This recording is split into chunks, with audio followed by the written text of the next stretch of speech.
Let's go. Buckle up, folks. Put your seatbelt on.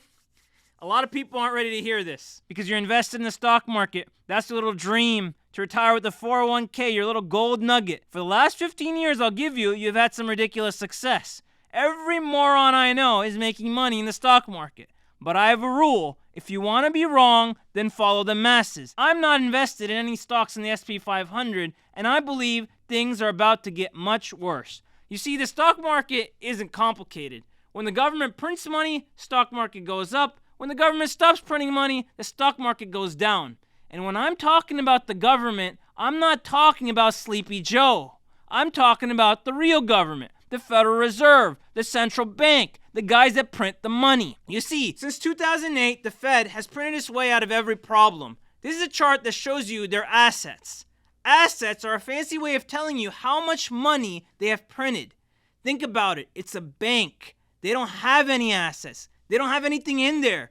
They only have money. How much money they've printed. So you see that giant jump in 2008? That's the government printing money out of the 2008 banking crisis. It's a good solution, right? You're the U.S. government, top dog. You have the strongest military in the world. Everybody got to use the dollar or else they end up dead somewhere. Why not just print money out of every crisis? Well, there's one problem, and it's called inflation. You see, the Fed isn't in charge anymore. Inflation is. You see, when a currency inflates like crazy, people lose respect for that currency. You end up like Venezuela, like Pakistan. Uncle Sam knows that if people lose respect for the dollar, they lose respect for U.S. power. With inflation going crazy, the Fed doesn't have a choice. Zoom into the last year. Since 2022, the assets went down from 9 trillion to 8.2 trillion. That means since the last year, the government has burned 10% of all the dollars they've ever printed. They have literally deleted it from the system. And because the whole economy is powered by people borrowing money that doesn't exist to buy cars, houses, colleges, everything, now the government is forced to shut down that same lending.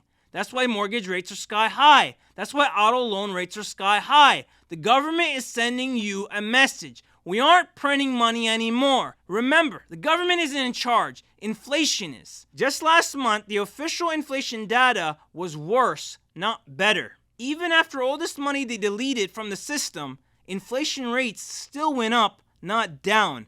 How does that happen? How do you delete so much money and inflation still goes up? Ask yourself, inflation is this bad right now while they're burning money. What's going to happen if they stop burning money? Even if the Fed wanted to print money, they can't do it. They have to burn money or inflation will skyrocket. They can't stop. So the government is begging you to tell your wife, hey, I can't afford it. Inflation isn't complicated. When you have cheap loans, when you have easy riba, you have inflation. Remember, riba causes inflation. Every time the government jacks up interest rates like this, you see a recession.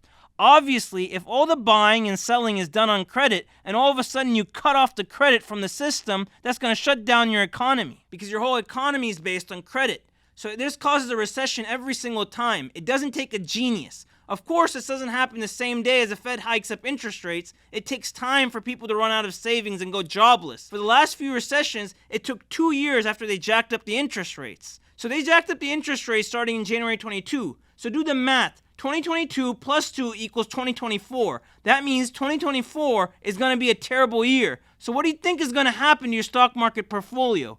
Do you really think those earning reports are going to look good? Are you insane? Do you really think Tesla is going to be selling more cars in the middle of a recession? Have you lost your mind? Do you think your Apple stock is safe? Do you think people are going to buy the latest iPhone when they get laid off? Are you so brainwashed you can't comprehend the reality in front of you? When recessions happen, stock markets crash. 73, S&P 500 went down 48%. In 80, 27%. In 2000, 49%. In 2008, 57%. Are you getting the picture? Why do you think 2024 is special?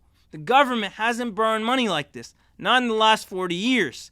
Every boom has a bust. After riba, there is ruin. The S&P 500 peaked at 4,800 in January 2022. If history repeats itself and we see a 50% crash, that means 4,800 to 2,400. That would be a 50% crash. Are you ready to see your 401k go down 50%?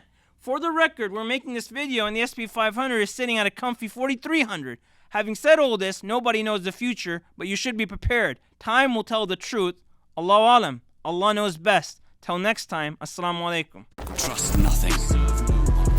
No